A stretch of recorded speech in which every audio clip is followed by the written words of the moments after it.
Hello students, 11th bio की class में आज आप सभी का स्वागत है। लास्ट वीडियो में हमने जो है अल्टरनेशन ऑफ जनरेशन के बारे में पूरी जानकारी ले ली थी।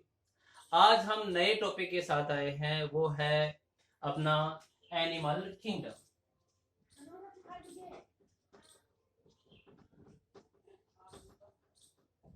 जंतु जगत।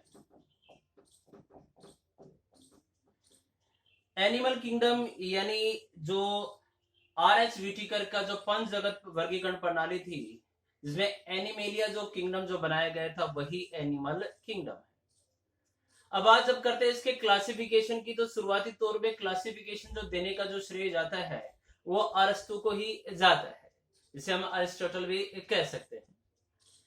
अरस्तु ने रक्त की उपस्थिति, ब्लड की प्रेजेंस और एब्सेंस के बेस पर शुरुआती क्लासिफिकेशन दिया। उन्होंने दो वर्ग बनाए, एक था अनएमा और दूसरा था इनएमा। ये दो वर्ग है उन्होंने एनिमल किंगडम के बनाए, जिनमें रक्त नहीं पाया जाता उनको एनईमा में रख दिया, यानी ब्लड जो है वो एब्सेंट है, उनका एनीमिया में रखा। जो शुरुआती तौर पे जो निडेरिया जो है, पोरिफेरस स्पंज जो होते हैं, प्लेटीहेल्मिन्थेस वगैरह जो होते हैं, शुरुआती तौर पे आप देखते हैं इनवर्टिब्रेट्स, उनमें उनको उन्होंने एनीमिया में रखा था। और उसके बाद में इनेमा, जिसमें लाल रक्त उपस्थित है, उनको उन्होंने इनेमा वर्ग में रख दिया था। इसको बाद में दो वर्गों में बांट दिया उन्होंने एक तो रखा विविपेरस और दूसरा रखा था ओविपेरस। इन दो में उन्होंने इसको डिवाइड कर दिया।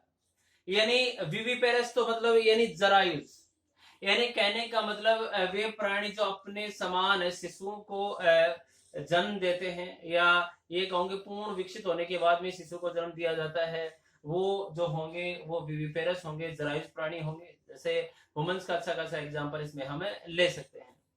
दूसरी बात करें जब हम ओविपेरस यानी अंडा जो प्राणी की जो बात करें, जो अंडे देते हैं, यानी कहने का मतलब ये है कि जो तो एग्जांपल के तौर पे आप एम्फीबियंस वगैरह हैं, एवीज हैं, रेप्टिलियंस हैं, ये अच्छे खासे एग्जांपल जो अंडे देते हैं, उन प्राणियों को ओविपेरस में उन्होंने रख दिया गया। तो कहने का मतलब ये इनिशियल या प्रिमिटिव टाइप का क्लासिफिकेशन जो था, जो शुरुआत में दिया गया। अब आगे बढ़ते हैं, इसमें अपन जो अगला जो टॉपिक आता है, सिस्टम्स ऑफ क्लासिफिकेशन, यानी क्लासिफिकेशन की जो पद्धतियां हैं, यानी वर्गीकरण की जो पद्धतियां हैं, वो कौन कौन सी हैं, उनके बारे में हम जानकारी लेते हैं। यानी अगला जो अपना जो टॉपिक होगा वो है सिस्टम्स ऑफ क्लासिफिकेशन।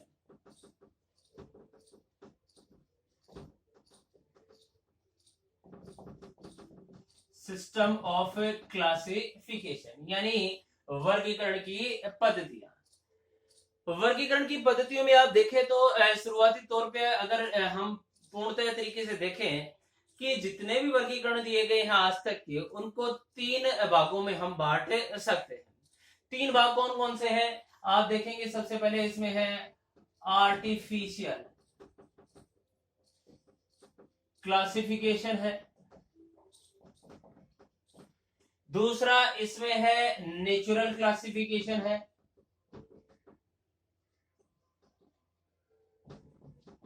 यानी प्राकृतिक वर्गीकरण है, और तीसरा जो इसमें दे रखा है वो है फाइलोजेनेटिक क्लासिफिकेशन। आर्टिफिशियल यानी कृत्रिम वर्गीकरण, दूसरा है नेचुरल यानी प्राकृतिक वर्गीकरण, और तीसरा जो दे रखा है इसमें फाइलोजेनेटिक यानी जाति वर्तीय वर्गीकरण। अब तक का जो जितने भी क्लासिफिकेशन जो दिए गए हैं, वो मुख्यतः ये तीन प्रकार के ही होते हैं। अब बात करते हैं इसमें, आप सबसे पहले बात करते हैं आर्टिफिशियल क्लासिफिकेशन की। ये क्या है एक्चुअली? ये जो क्लासिफिकेशन अब एग्जिस्ट ही नहीं करता है, क्योंकि इसमें जो वर्गीकरण जो दिया गया था शुरुआती तौर पे कि केवल मॉर्फोलॉजिकल जो कैरेक्टर होते हैं, केवल बाहरी रूप रंग को ही आधार बनाया गया था, और उस आधार पर ही जीवों को वर्गीकृत किया गया था, जो कि मान्य नहीं है। यानी कहने का मतलब दो भिन्न जाति के भी प्राणी हैं, दो वंशों के प्राणी अगर रंग में समान है या दिखने में समान है, तो उनको एक ही ग्रुप में रख दिया, जो कि पूर्णतः गलत है। तो ये जो वर्गीकरण है मान्य नहीं है, एथेटिक नहीं है, इसलिए इसको ये अमान्य है वर्तमान समय। दूसरा जो है नेचुरल क्लासिफिकेशन, इसमें बाहरी आकार की को लक्षण तो लिया गया है, साथ साथ में लैंगिक समानताएं भी ली गई हैं और उनके विकास संबंधों को भी आधार माना गया। ये कहीं ना कहीं वास्तविक रूप से जो वर्गीकरण है मान्य है। और इस प्रकार का तो ये जो वर्गीकरण है इसमें केवल आकार के लक्षणों को न रख के उसमें लैंगिक लक्षणों को भी लिया गया और विकास संबंधों को भी लिया गया है। तो कहने का मतलब ये है कि कृत्रिम वर्गीकरण से कहीं ज्यादा अच्छा वर्गीकरण था। अब जो वर्तमान में जो सबसे ज्यादा जो पॉपुलर है जो है वो है फाइलोजेनेटिक क्लासिफिकेशन या जातिवर्तीय वर्गीकरण। सबसे पहले बात यह आती है कि जातिवर्तीय क्या है, यानी फाइलोजेनेटिक रिलेशंस के आधार पर जो वर्गीकरण दिया गया है, जातिवर्तीय संबंधों के आधार पर जो वर्गीकरण दिया गया है वो फाइलोजेनेटिक क्लासिफिकेशन होता है। मतलब कि आप इसमें एक चीज नोटिस करेंगे कि भाई केवल इसमें बाहरी लक्षणों को नहीं लिया गया है, इसमें विकास के संबंधों को भी लिया गया है, साथ साथ में उन प्रजातियों का उद्भव क्या है, उन सभी जातियों का आपस में संबंध क्या है, सरल से जटिल उनका प्रकार से उनका निर्माण कैसे हुआ है। तो ये जितने भी लक्षण जो लिए गए थे उन साथ साथ में लैंगिक लक्षणों को भी इसमें इंक्लूड किया गया है। वो जो वर्गीकरण है वो फाइलोजेनेटिक क्लासिफिकेशन, यानी कहने वाला उसकी उद्विकास और विकास संबंधों को भी इसमें शामिल किया गया है।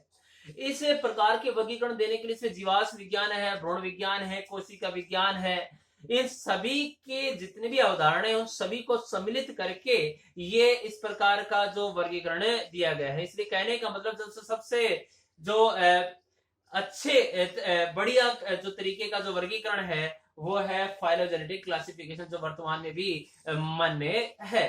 तो ये थे अब तक के दिए गए जो वर्गीकरण थे। अब बात आती है, अगला जो टॉपिक आता है बेसिस ऑफ क्लासिफिकेशन, यानी क्लासिफिकेशन के आधार क्या क्या है, यानी जो वर्गीकरण जो दिया गया है वो किन किन आधारों पर उनको जातियों को या जीवों को एक समूह में रखा या अलग अलग रखा, क्या आधार लिए, उनके बारे में हमें जानकारी ले लेते हैं। तो सबसे पहले आता है इसमें देखिए जो हमारा जो टॉपिक है बेसिस ऑफ क्लासिफिकेशन, यानी वर्गीकरण के आधार। तो देखो कई वर्गीकरण के आधार लिए गए हैं, जैसे कोशिकाओं की संख्या के आधार पर नंबर ऑफ सेल्स के बेस पर लिया गया है। दूसरा अगर देखें अपन तो बॉडी ऑर्गेनाइजेशन के बेस पर लिया गया है, शरीर संगठन किस प्रकार का है, यानी कोशिका संख्या के आधार पर एक कोशिका है, बहुकोशिकीय है। शारीरिक संगठन के आधार पर लेके तो हम देखेंगे कि जीवद्रव्य प्रकार का है, कोशिकीय प्रकार का है, उत्तकीय प्रकार का है, या आप देखेंगे कि इसमें कि भाई ये उत्तक तंत्र यानी अंग तंत्र सॉरी ऑर्गन सिस्टम लेवल का है, उस आधार पे वर्गीकरण दिया गया है कि नहीं दिया गया है। उसके आधार उसके बाद में अगला जो आधार है सिमेट्री के बेस पे कि भाई सिमेट्री कैसी है, एसिमेट्रिकल है, रेडियल सिमेट्रिकल है, बायलैटरल सिमेट्रिकल है। फिर बात जब आगे करते हैं सिलोम के बेस पर कि भाई वो एसिलोमेट है या स्यूडोसिलोमेट है या यूसिलोमेट है।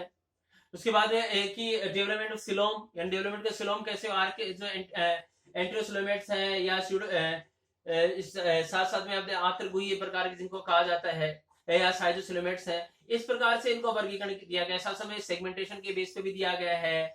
उसके अलावा उसमें जो ओरिजिन ऑफ एम्ब्रियोनिक माउथ है उसकी उत्पत्ति के आधार पर भी है जो आधार लिया गया है और जीवों को वर्गीकृत किया गया है।